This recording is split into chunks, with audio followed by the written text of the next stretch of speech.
누구나 투자에 처음 입문했을 때 어떤 책을 읽고 누구의 의견에 귀를 기울였는가가 매우 큰 차이를 만든다고 생각합니다.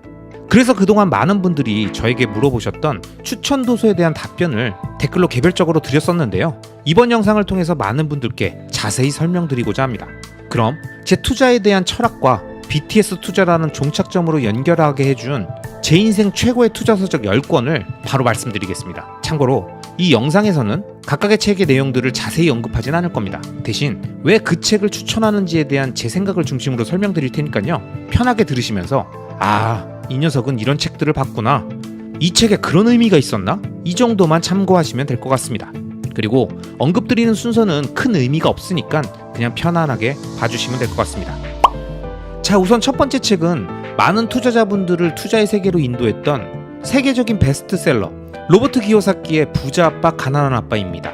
저 역시 이 책을 젊은 시절부터 지금까지 여러 번 읽으면서 많은 가르침을 받았는데요. 제가 생각하는 이 책의 역할은 세상을 아무 생각 없이 살지 말고 자본주의라는 보드게임을 한다는 생각으로 매뉴얼을 좀 제대로 읽고 플레이하라는 메시지를 책 전반에서 계속 주었다고 생각합니다.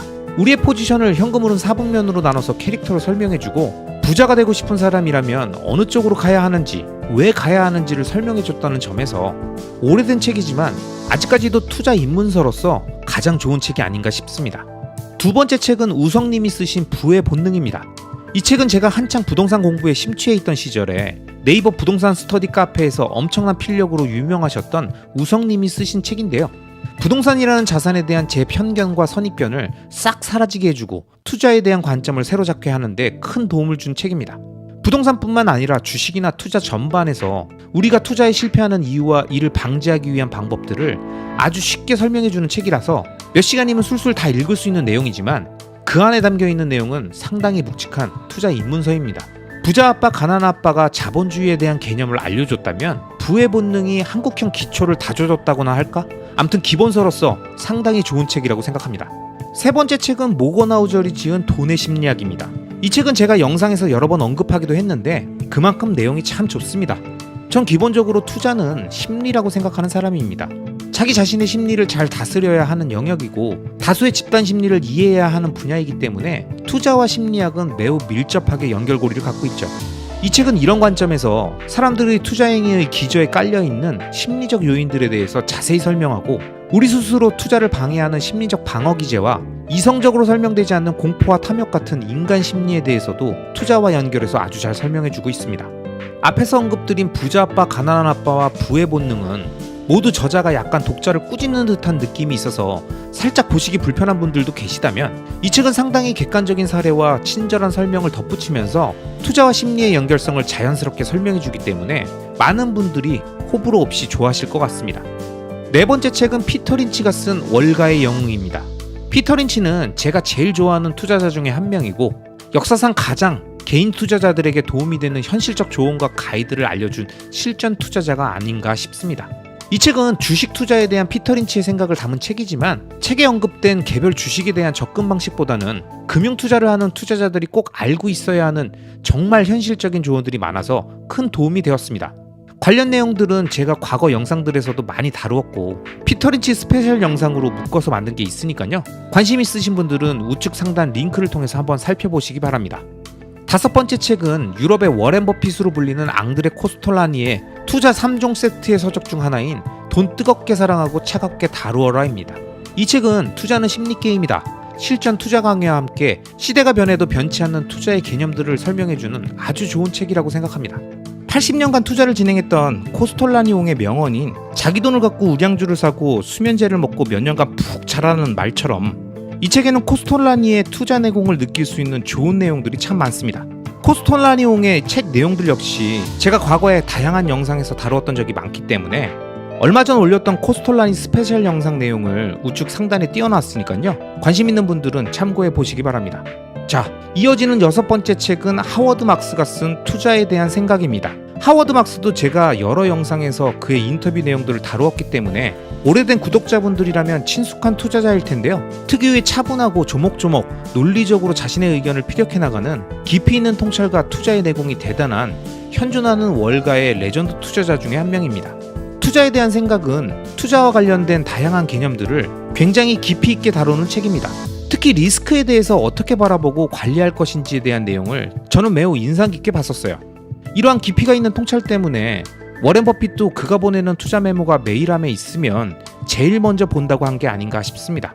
뭐 약간의 단점이라면 글밥이 좀 많고 재미는 좀 떨어질 수 있으니까 그 점 감안해서 참을성을 갖고 보시면 분명 큰 도움을 얻으실 수 있을 겁니다. 7번째 책은 김승호 회장이 쓴 돈의 속성입니다. 이 책은 김승호 회장께서 최근 8천억에 매각한 스노폭스 회장 시절에 썼던 돈과 부자에 관한 책입니다. 실제로 사업가로서 밑바닥에서 높은 위치까지 오르면서 본인이 느꼈던 돈에 대한 철학과 부자가 되기 위해 갖춰야 할 마인드나 관점을 말씀하시다 보니까 기업 회장님과 몇 시간을 함께 대화하는 느낌의 아주 깊은 인사이트를 느낄 수 있어서 저 역시 자주 책장에서 꺼내서 읽고 또 읽는 책입니다. 그래서 저도 영상에서 돈의 속성의 내용들을 가끔 다루었었죠. 어설픈 자기계발 서적 몇 권 읽는 것보다 상당히 좋은 내용들이 많으니까 아직 안 읽으신 분이라면 한번 읽어보시길 바랍니다. 8번째 책은 론 무어가 쓴 레버리지입니다. 이 책은 제가 처음 읽고 정말 무릎을 탁 쳤던 책입니다. 레버리지라는 개념을 단순한 대출이나 투자의 배율 개념이 아니라 시간의 레버리지, 효율의 레버리지 등 다양한 관점에서 해석하면서 읽는 이들에게 그동안 자신이 생각했던 일반적인 관점을 모두 송두리째 깨부셔주는 보물과도 같은 책입니다. 대신 읽으실 때 주의할 점은 모든 책이 마찬가지지만 책에서 전달하려고 하는 복합적인 메시지를 단순화해서 해석해버리면 이 책의 내용을 대출 왕창 끌어쓰고 잘 못하는 일은 다 남한테 맡기고 못하는 일은 빨리빨리 포기하고 잘하는 일만 집중해라와 같이 스스로의 인내심과 지구력, 끈기 등의 요소들은 다 의미 없고 어리석은 것처럼 오해하지 않으셨으면 합니다. 제가 확실하게 말씀드릴 수 있는 건 이 책의 내용을 정확히 이해하시면 세상을 바라보는 관점이 한 단계 확 올라간다는 점입니다. 어느 정도 투자의 경험이 있으신 분들이 보시기에 아주 좋은 책입니다. 자, 9번째 책은 MJ 드마코의 부의 추월 차선입니다.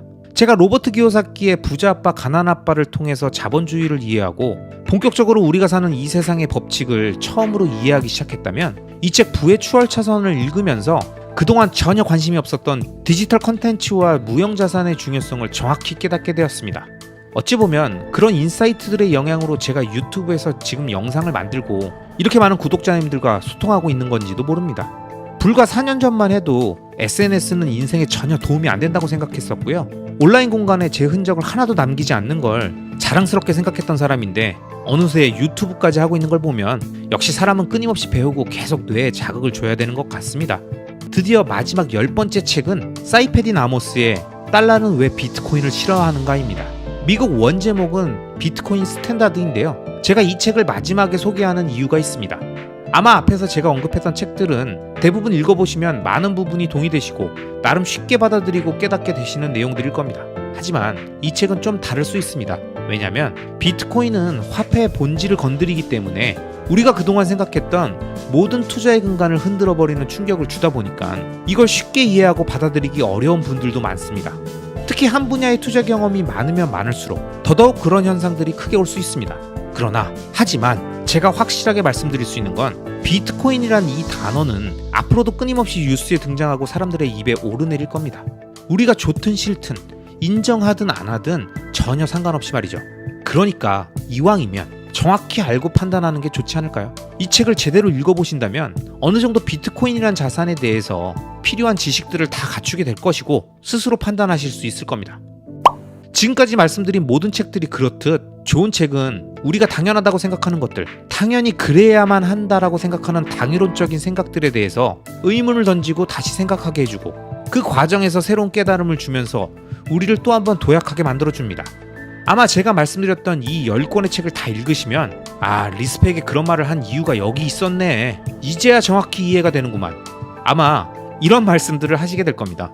그렇게 여러분과 저는 또 한 번 생각의 주파수를 더 정교하게 맞춰갈 수 있는 거겠죠.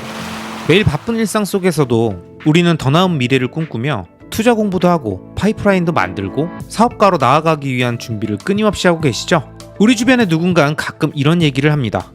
야, 투자가 한다고 실력이 느냐? 개미는 뭘 해도 기관이나 세력한테 털리게 되어 있어. 어차피 그거 해봐야 얼마나 번다고. 퇴근하고 또 책 보고 공부하고 돌아다녀. 그냥 잠이나 더 자. 그게 건강하고 돈 버는 길이야. 하지만 저는 이런 이야기들에 전혀 동의하지 않습니다. 투자는 운동이나 공부처럼 하면 늘고 스킬업과 마인드셋이 되는 기술적 영역입니다. 그리고 경험은 쌓이면 쌓일수록 점점 노련해지는 영역이죠. 그래서 저는 투자를 좋아합니다. 그 누구의 손끝도 아닌 자신의 노력과 실력으로 타인의 평가 없이 시장에 의해 객관적으로 평가받는 시스템. 이 시스템 안에서는 다양한 전략이 존재하지만 그렇다고 모든 전략을 내가 다 할 수 있는 건 아니죠. 제가 좋아하는 월가의 레전드 피터 린치는 수많은 투자자들 중에서 가장 일반 투자자들의 입장에서 투자에 도움이 될 수 있는 수많은 이야기들을 그의 저서와 강연을 통해 남겨주었기 때문에 저 역시 실전 투자를 진행하면서 피터 린치의 영향을 굉장히 많이 받았습니다. 제 생각엔 주식 투자자들 중에서는 앙드레 코스톨라니와 피터 린치, 하워드 막스의 영향을 제일 많이 받은 것 같습니다. 그래서 제가 이 세 분의 서적 속 좋은 내용들을 틈틈이 영상을 통해 쪼개서 설명드리곤 했었는데요. 오늘은 피터 린치의 명저, 전설로 떠나는 월가의 영웅에 담긴 내용 중에 제 5장, 지금 시장이 좋은지 묻지 마라. 이 챕터 안에 담겨있는 기가 막힌 구절들을 제 나름대로 리스펙 투자 플랜 채널의 느낌을 살려서 적절히 MSG도 좀 쳐가면서 한번 각색해서 표현해 보겠습니다. 혹시 이 책을 아직 읽지 않으신 투자자분들이라면 한번 구매해서 읽어보시길 권합니다. 책이 좀 두껍긴 한데요. 워낙 깔끔하게 쓰셨고 번역도 잘 돼 있어서 술술 익히는 책입니다. 그럼 피터 린치는 왜 지금 시장이 좋은지 묻지 말라고 했는지 같이 한번 이야기해 보시죠. 여러분, 대부분의 사람들은 유명한 투자 전문가가 강연을 하거나 인터뷰를 하게 되면 현재 시장이 좋은지 안 좋은지에 대한 그의 의견을 궁금해하죠. 그가 어떻게 생각하는지 궁금해하면서 그를 통해 뭔가 확신받고 싶어 하잖아요. 그런데 우리가 명심해야 하는 건 주식시장을 예측해야만 주식으로 돈을 버는 게 아니라는 겁니다. 즉, 시장을 예측해야만 돈을 벌 수 있다는 게 아니라는 거예요. 피터 린치도 만약 그런 식으로 해야 돈을 벌 수 있었다면 자기는 한 푼도 못 벌었을 거라고 말했었습니다. 실제로 투자를 하다 보면 수많은 하락장, 대하락장을 경험하게 되지만 맨날 시장을 예측하고 있던 그 수많은 사람들 중에서 정작 대하락장이 올 때는 그 누구도 경고한 적이 없다는 겁니다. 그러니까 피터 린치 같은 경우도 대하락장을 당연히 예측하지 못했는데 중요한 건 자기만 예측하지 못한 게 아니라는 겁니다. 어차피 가장 중요한 순간엔 거의 모든 사람들이 예측에 실패하는데 시장을 예측하는 게 무슨 의미가 있냐는 거예요. 그리고 진짜 중요한 건 만약 수많은 사람들이 대하락장의 예측에 성공했잖아요? 그럼 그 사람들이 주식을 다 팔았을 거 아니겠습니까? 그럼 그 사람들의 매물 때문에 하락장은 훨씬 더 빨리 왔을 거라는 겁니다. 예측에 맞춰 하락장이 왔다는 것 자체가 대부분의 사람들이 예측을 못한다는 반증이라는 겁니다. 우리가 주로 착각하는 건 이런 거죠. 주식시장의 움직임은 어떤 면에선 경제 전반과 관련이 있으니까 사람들은 인플레이션이나 경기 침체, 호황이나 불황, 금리의 방향 등을 잘 예측해서 시장을 간파하려고 하겠죠? 거시적인 경제 지표를 보고 계속 체크하다 보면 경기 흐름이 보이니까 그걸 이용해서 금리 방향을 예측하고 이걸 주식 투자에 활용하려고 할 텐데 도대체 누가 확실하게 금리를 예측할 수 있을까요? 미국에만 6만 명이 넘는 경제학자들이 월급을 받으면서 금리와 경기 침체를 예측하고 있는데 만약 이들 중에서 누군가 연속해서 딱 2번만 정확하게 금리를 예측할 수 있다면 그 사람은 백만장자가 되어 있을 거라는 겁니다. 그럼 이미 은퇴해서 편안하게 휴양지에서 휴식을 하고 있어야 할 텐데 그들 중에 대부분이 계속 일을 하고 있다는 게 뭘 의미하는 걸까요? 바로 금리를 예측하는 게 그만큼 어렵다는 겁니다.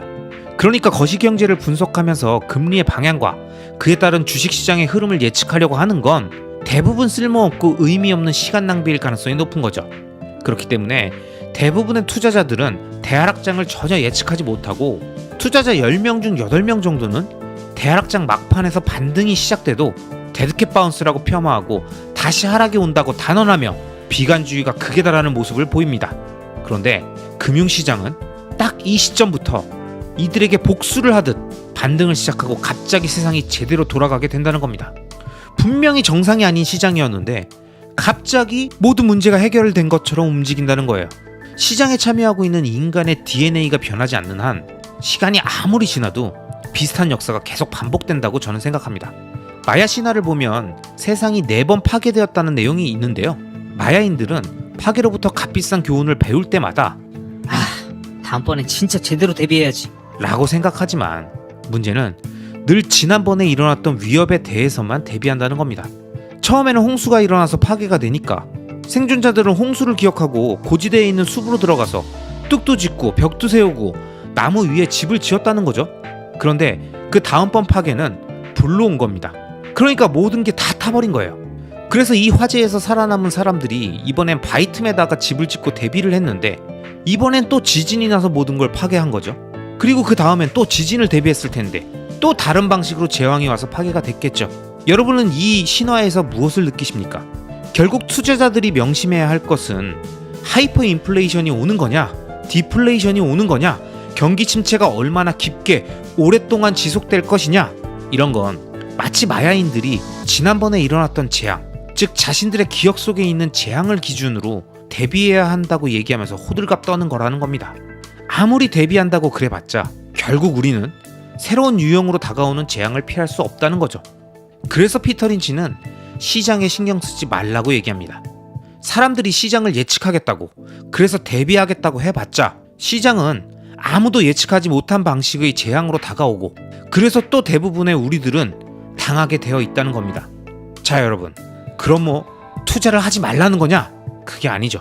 경기를 예측하려고 하지 말고 그런 거에 신경 쓸 시간에 좋은 자산을 찾는 데 집중하라는 겁니다. 실제로 피터 린치는 이 책에서 아무리 호황이 왔어도 엉뚱한 주식이나 부동산을 샀다가 망한 사례, 반대로 불황이 왔어도 좋은 자산을 선정해 그 불황을 잘 이겨내고 높은 수익을 낸 사례들을 언급하면서 우리가 투자를 할 때 신경 써야 할 유일한 매수 신호는 내가 좋아하는 자산을 찾는 것이고, 이런 좋은 자산을 찾았다면 너무 빠른 것 같다거나 너무 늦은 것 같다면서 매수를 고민할 필요가 없다고 강조합니다. 여러분, 내용 어떻게 들으셨어요? 피터 린치가 그해져서 전설로 떠나는 월가의 영웅들에서 얘기했던 내용들을 제가 제 스타일로 각색해서 한번 설명드려봤습니다. 내용이 거의 최근 상황에 느낌점을 쓴 내용이라고 해도 전혀 어색하지가 않죠? 그러니까 피터 린치가 진짜 찐 레전드 투자자라는 겁니다. 저는 이 내용에서 정말 공감했던 게, 거시경제를 언급하며 시황을 분석하거나 금리의 전도표 변화를 얘기하고 CPI 수치의 변화를 얘기하는 수많은 사람들이 있는데, 우리가 아무리 이런 걸 계속 살펴본다고 해서, 설령 금리를 예측했고 경기를 예측했다고 해서 좋은 투자 성과를 얻을 수 있는 건 아니라는 거. 결국 그래서 어떤 자산에 투자했는가, 그 자산이 장기적 우상향 구조를 갖고 있는 자산인가, 이게 가장 중요한 우리들의 숙제이고, 이걸 잘못 선택하거나 잘못 판단하면 앞에서 거시경제 분석한 건 아무런 의미가 없다는 걸 다시 한번 생각하게 되었습니다.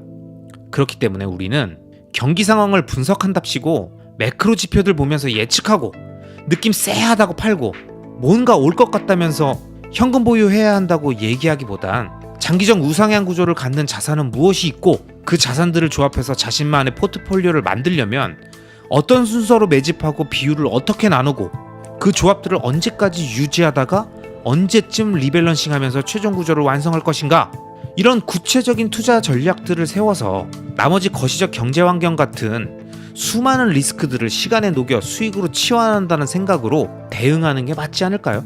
오늘은 피터 린치의 명저에 있었던 내용들을 가지고 여러분들께 지금 이 시점에 우리가 꼭 기억해야 하는 중요한 내용들을 한번 설명드려 봤습니다. 좋은 책은 시간이 지나도 변하지 않고, 투자의 현인들의 말씀은 우리가 어느 시대를 살고 있든 치열하게 고민하고 깊게 생각하는 투자자들에겐 언제나 큰 가르침을 주게 되는 것 같습니다. 현재 수천억대 부자이며 수많은 부자를 양성한 것으로 알려져 있는 제야의 초고수 세이노 선생님, 이미 조선일보 편집부에서 최소 1,000억 원 이상의 순자산을 보유한 것으로 확인한 투자와 사업의 찐구르인 그가 인터넷과 신문사설로 공유해온 수많은 글들을 묶은 무료 배포 PDF 전자책 세이노의 가르침에는 시대를 초월해 관통하는 인생 초고수 선배의 삶과 투자, 사업의 지혜를 엿볼 수 있습니다. 그 중에서 제가 좋아하는 한 단락엔 이런 내용이 있습니다. 고대 그리스어인 헬라어에는 시간을 의미하는 두 가지 단어가 있는데, 하나는 흐르는 시간을 의미하는 크로노스, 또 하나는 의미 있는 시간, 가치 있는 시간, 보람 있는 시간을 의미하는 카이로스라고 합니다. 그렇기 때문에 이런 가치 판단 기준에서 잘 산다라는 것은 부자로 산다가 아니라 그냥 흘러가는 시간을 의미 있고 가치 있는 시간으로 바꾸는 삶을 의미하는 것입니다. 그런데 여기서 세이노 선생님께서는 하나의 시간을 더 추가해 말씀하십니다. 바로 돈이 되는 시간입니다. 많은 사람들이 시간은 돈이다, 금이다 이렇게 말하지만 흐르는 시간인 크로노스에서는 전혀 돈이 되지 않죠.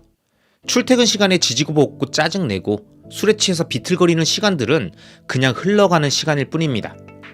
그렇다고 의미 있는 시간인 카이로스는 돈이 되는 시간이냐? 세이노 선생님은 그것도 아니라고 합니다. 예를 들어 월드컵 한국 대표팀을 한 달간 열정적으로 응원하면서 환희의 순간을 봤다면 그 시간들은 의미 있는 시간일지는 몰라도 돈이 되는 시간은 아니었다라는 거죠. 그렇기 때문에 만약 우리가 부자가 되고자 한다면 돈이 되는 시간을 많이 확보해야 합니다.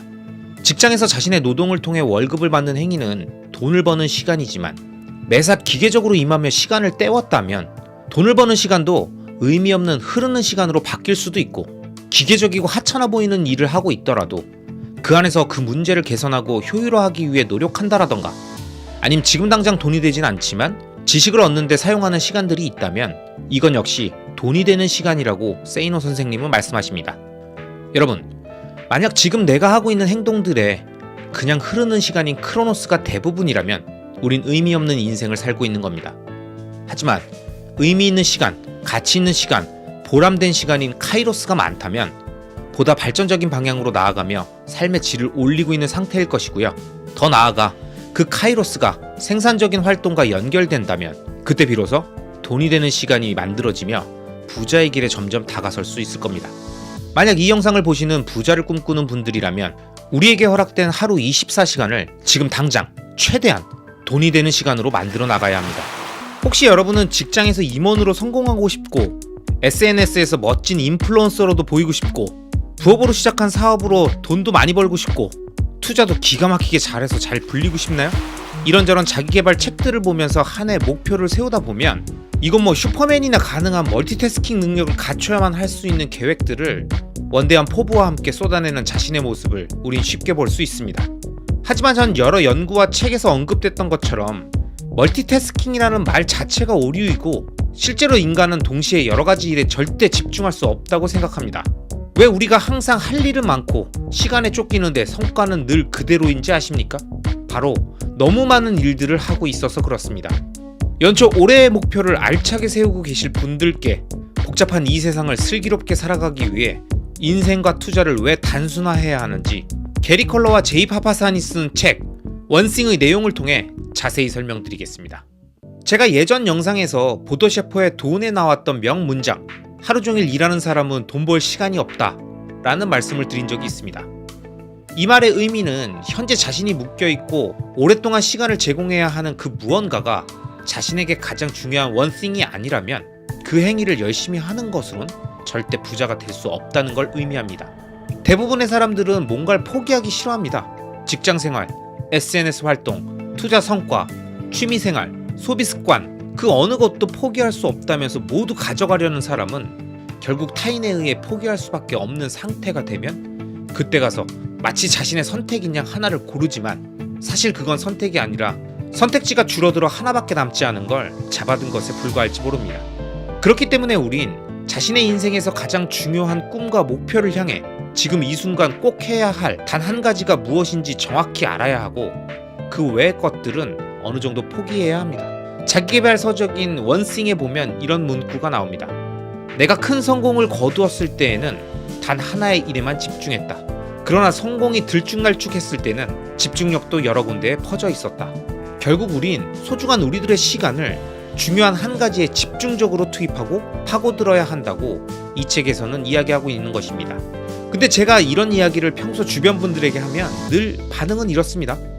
그래, 그 말이 맞긴 한데 현실적으로 어려워. 야, 어떻게 하나만 할 수가 있냐? 그러다 그게 잘 안 되면 망하는 거잖아.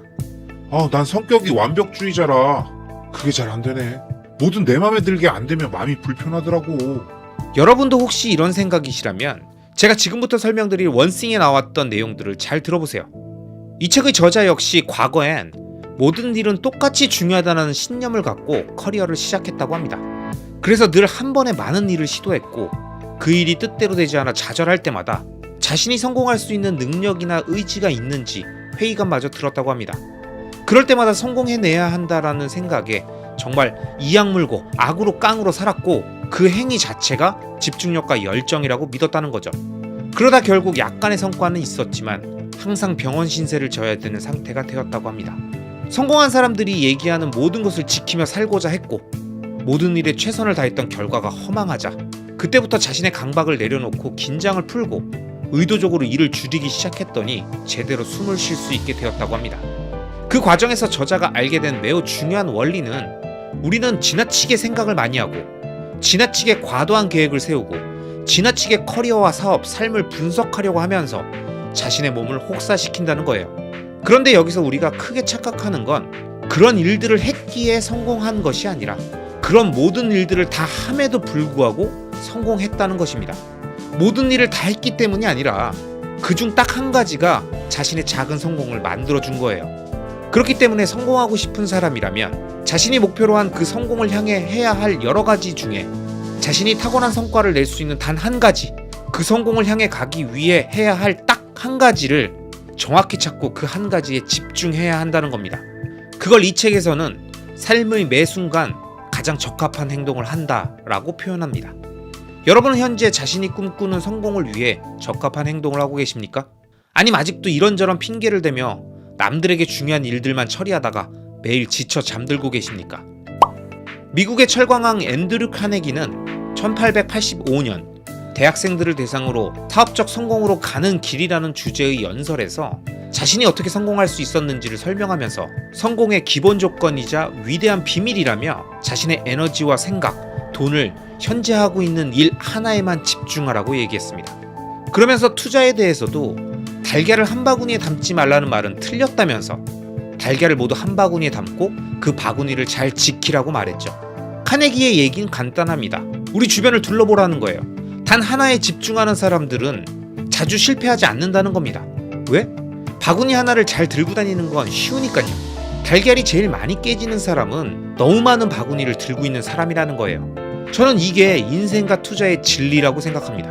현재 자신의 위치에서 가장 집중해야 할 것이 무엇인지 정확히 파악하고 그것에 집중하며 나머지는 내려놓고 자신이 탁월한 성과를 내거나 꼭 해내야만 하는 단 한 가지를 미친 듯이 파고드는 몰입이 우리에게 꼭 필요하고, 투자 역시 비상관 핵심 자산들 몇 가지만 구성해 그 자산의 흐름을 계속 관찰하고 관리하며 집중하는 것이 복잡한 세상을 이기는 단순함의 힘이자 성공한 사람들이 알려주는 위대한 비밀이지 않을까요? 아마존의 창업자 제프 베조스는 수많은 사람들에게 앞으로 10년 동안 뭐가 변할 것 같나요? 라는 질문을 자주 받았다고 합니다. 그리고 거기에 대해서 베조스는 이런 말을 덧붙여서 설명합니다. 그 많은 사람들 중에서 앞으로 10년 동안 변하지 않을 것은 무엇입니까? 라는 질문을 하는 사람은 거의 없었습니다. 저는 사실 이 두 번째 질문이 더 중요하다고 생각하거든요.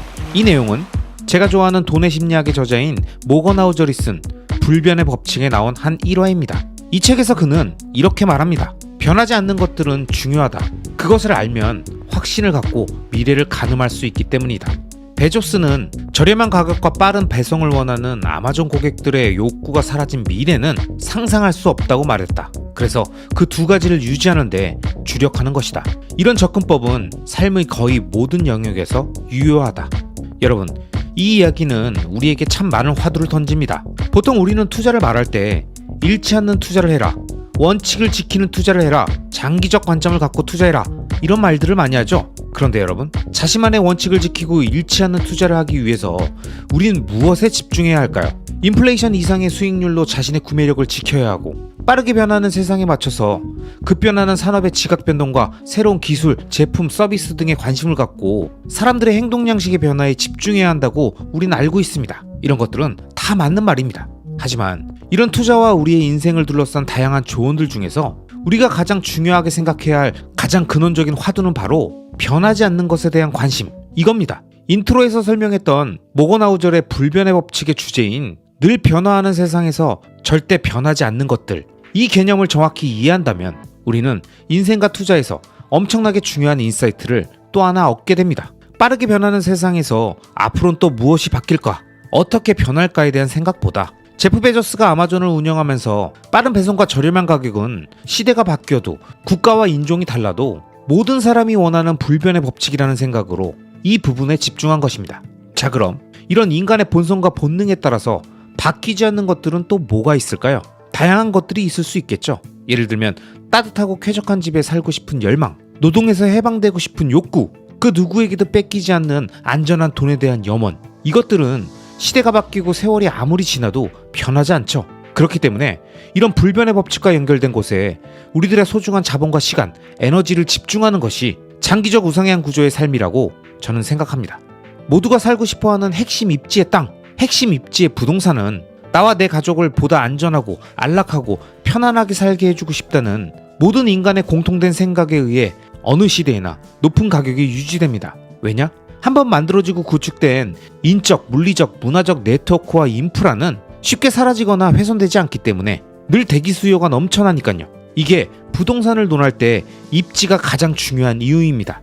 그럼 인류의 문명 발전을 이끄는 수많은 기업들을 판단할 때 이러한 불변의 법칙을 기준으로 생각해보면 어떨까요? 예를 들어 제가 투자하는 테슬라의 경우 전기에너지 기반의 AI 로봇 회사이기 이전에 일론 머스크가 그려가는 테슬라의 미래는 노동으로부터 해방되고 싶은 인간의 본성, 이 불변의 법칙을 AI를 기반으로 한 자율주행 기술과 휴머노이드 로봇공학을 통해 운전과 가사, 생산 업무 등의 모든 육체 노동으로부터 해방되고 싶은 인간의 오래된 열망의 구현이라고 생각합니다.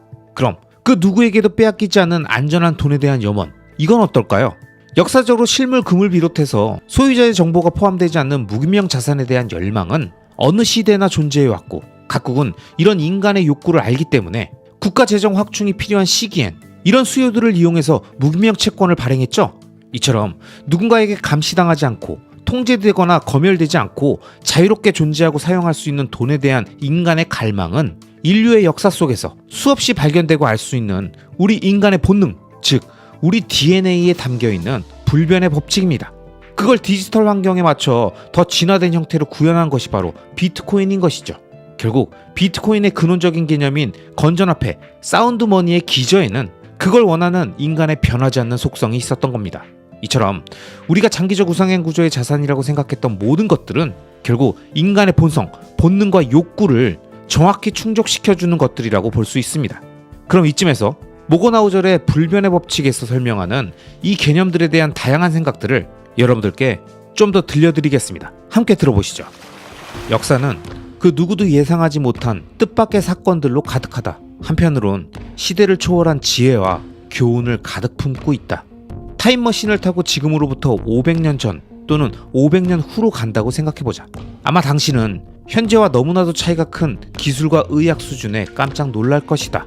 지정학적 질서도 지금과 완전히 딴판이라 이해하기 힘들 테고 언어와 방언도 낯설게 느껴질 것이다. 하지만 오늘과 마찬가지로 그 세상의 사람들도 탐욕과 두려움의 노예가 되곤 한다는 사실을 깨달을 것이다. 오늘날과 별반 다르지 않게 리스크의 영향을 받고 시기심에 휩싸이며 집단 소속감을 중시하는 사람들을 목격할 것이다. 그들의 지나친 자신감과 근시안적인 태도 역시 현재 우리의 모습을 떠올리게 할 것이다. 또 그들 역시 행복한 인생의 비결을 알고 싶어하고 아무것도 확실하지 않은 삶에서 확실한 답을 얻고 싶어 할 것이다. 지금과는 모든 것이 다른 낯선 세상임에도 당신은 그들을 지켜본 뒤 입에서 절로 이런 말이 튀어나올 것이다. 똑같네, 똑같아. 변한 게 없구나. 변화는 우리의 주의와 호기심을 끌어당긴다. 새롭고 놀랍고 흥미롭기 때문이다. 그러나 인간의 변하지 않는 행동 방식이야말로 우리에게 커다란 깨달음을 주는 보고다. 미래를 엿볼 수 있는 창이 되기 때문이다. 당신의 미래, 그리고 우리 모두의 미래 말이다. 당신이 어떤 사람이든 어디에 살든 나이가 몇 살이든 돈을 얼마나 많이 벌든 인간의 행동 방식에서 시대를 초월한 값진 교훈을 얻을 수 있다. 어찌 보면 간단한 얘기다. 하지만 이것을 아는 사람은 그리 많지 않다. 세상사의 변하지 않는 특성과 인간의 변하지 않는 행동 방식을 이해하고 나면 당신 자신의 삶을, 그리고 세상이 지금과 같은 모습인 이유를 더 깊이 이해할 수 있다. 다가오는 미래를 더 준비된 상태로 맞이할 수 있다. 나는 내년에 주식시장이 어떻게 될지 모른다. 하지만 사람들이 탐욕과 두려움에 쉽게 빠진다는 것, 그런 경향이 절대 변하지 않는다는 것은 자신있게 말할 수 있다. 그런 변하지 않는 특성은 나의 흥미를 자극한다. 나는 다음 대선에서 누가 대통령이 될지 모른다. 하지만 집단 정체성에 대한 집착이 사람들의 사고방식에 영향을 미친다는 것은 확실히 안다. 집단 정체성은 오늘날뿐만 아니라 1000년 전에도 사람들의 심리를 지배했고 1000년 후에도 마찬가지일 것이다.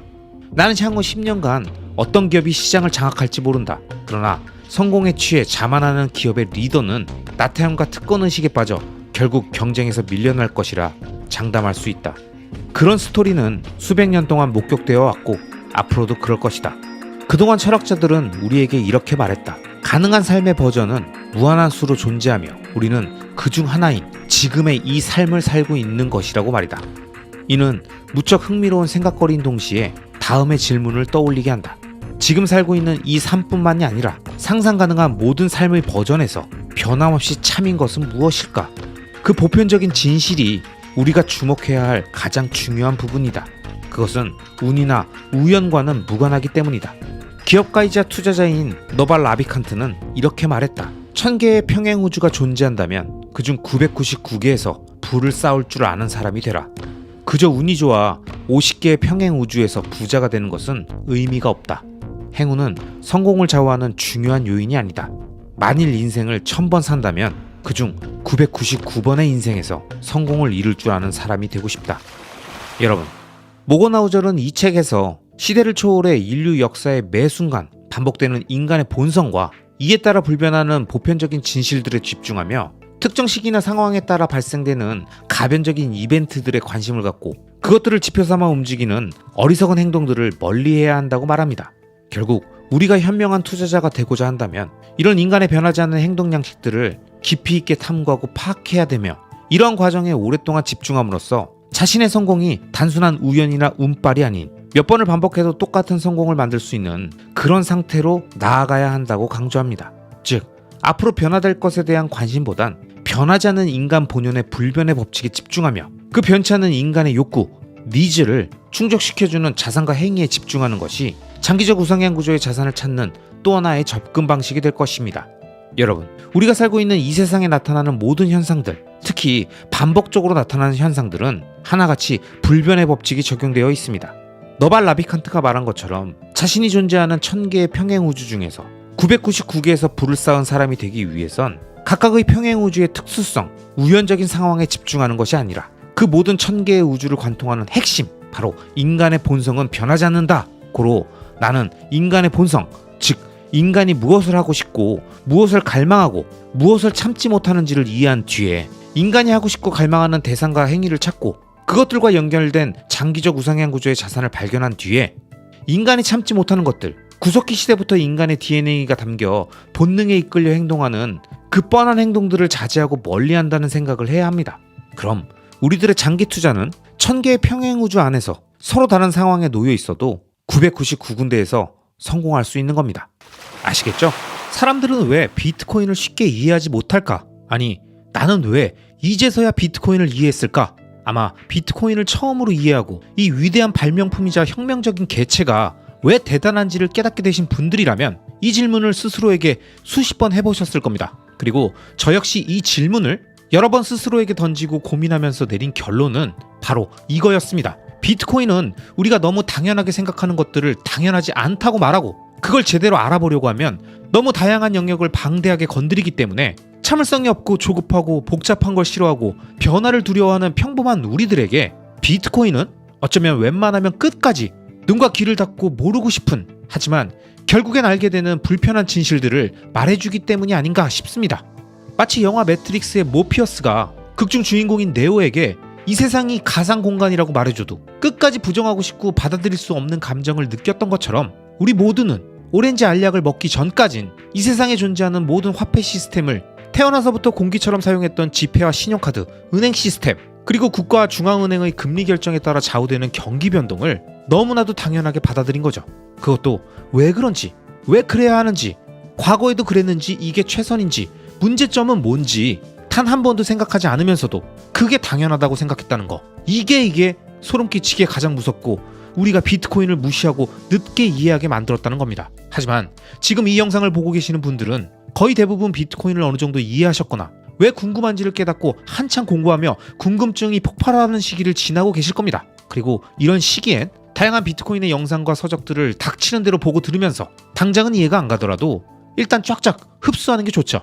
그렇게 비트코인이라는 녀석을 한번 몸에 적시고 또 적시면서 자연스럽게 몸에 스며들게 하는 겁니다. 마치 외국어를 처음 배우고 걸음마를 처음 배우듯이 몰라도 일단 듣고 보고 또 보면서 비트코인이 경제적으로 무슨 의미가 있는지, 철학적으로는 어떤 시사점이 있고 기술적으로 무엇이 엄청나길래 이제서야 우리 곁에 왔고 죽지 않고 살아남아서 점점 확장되며 전 세계 사람들을 하나씩 비트코이너로 만들어가고 있는지 조금씩 알아가게 되는 겁니다.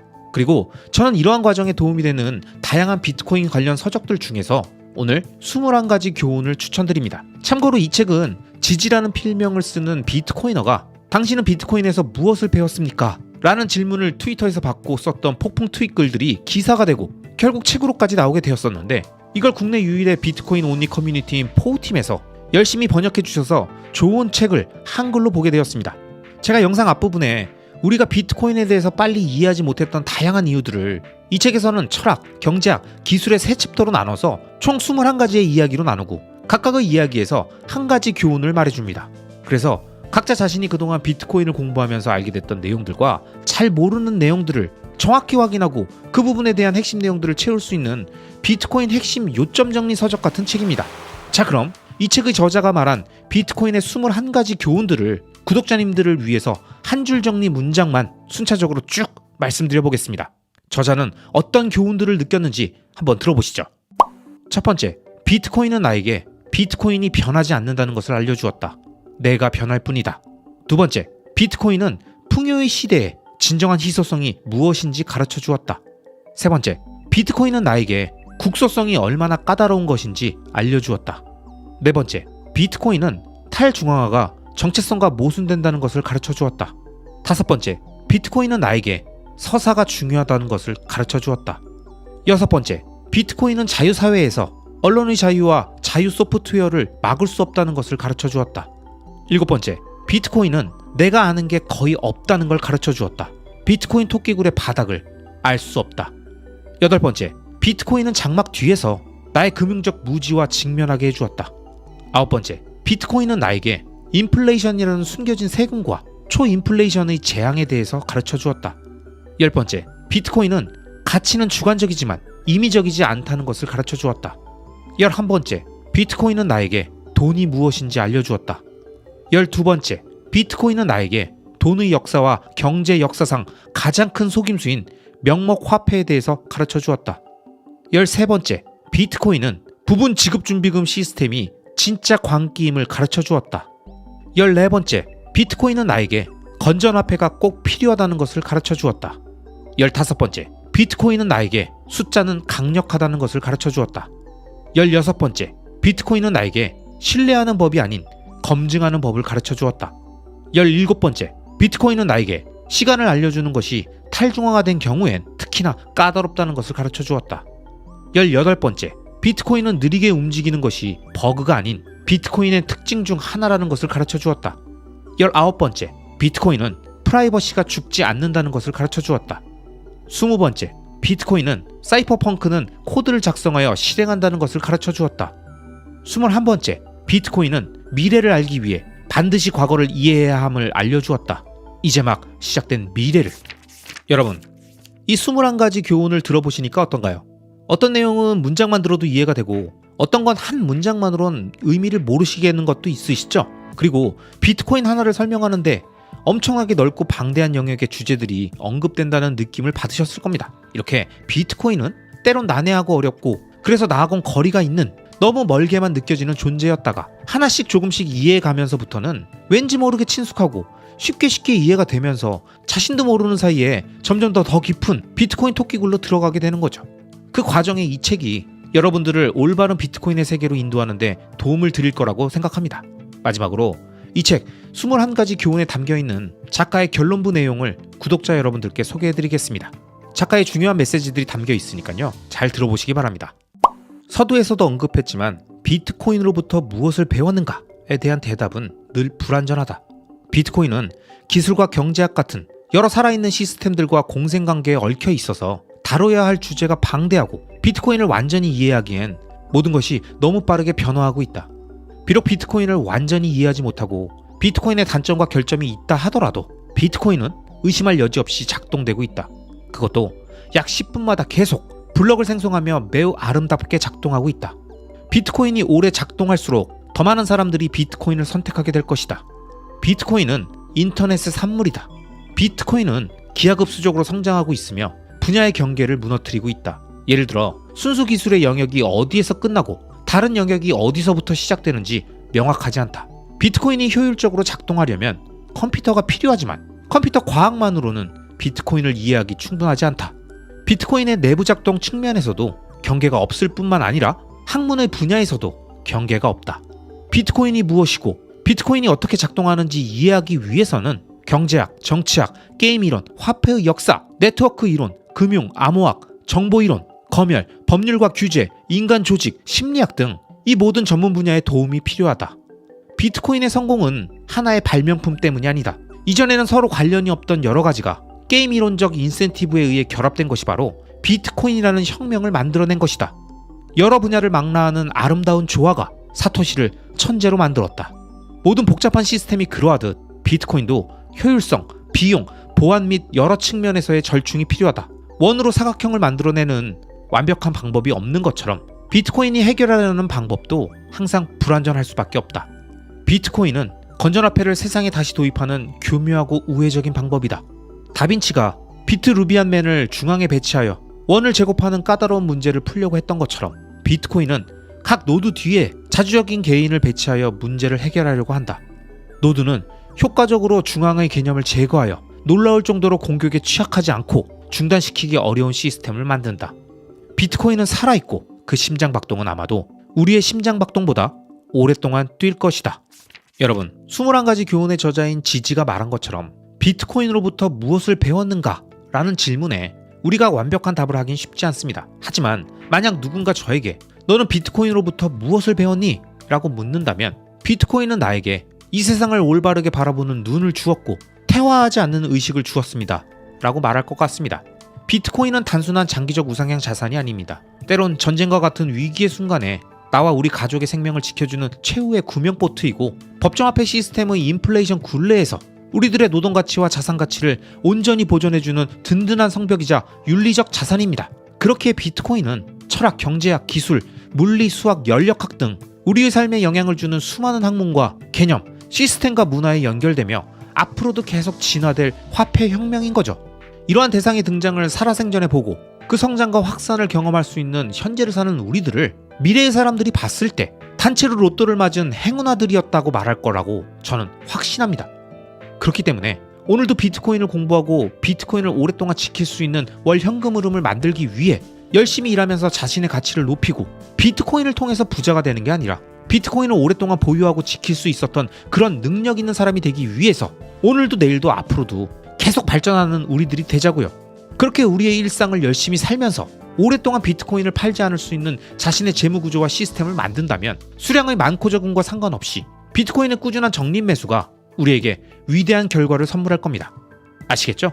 그럼 구독자 여러분들 자신이 느낀 비트코인에 대해 배운 점들을 영상 댓글을 통해 공유해 주시기 바라면서 오늘도 끝까지 시청해 주신 모든 구독자님들을 리스펙합니다.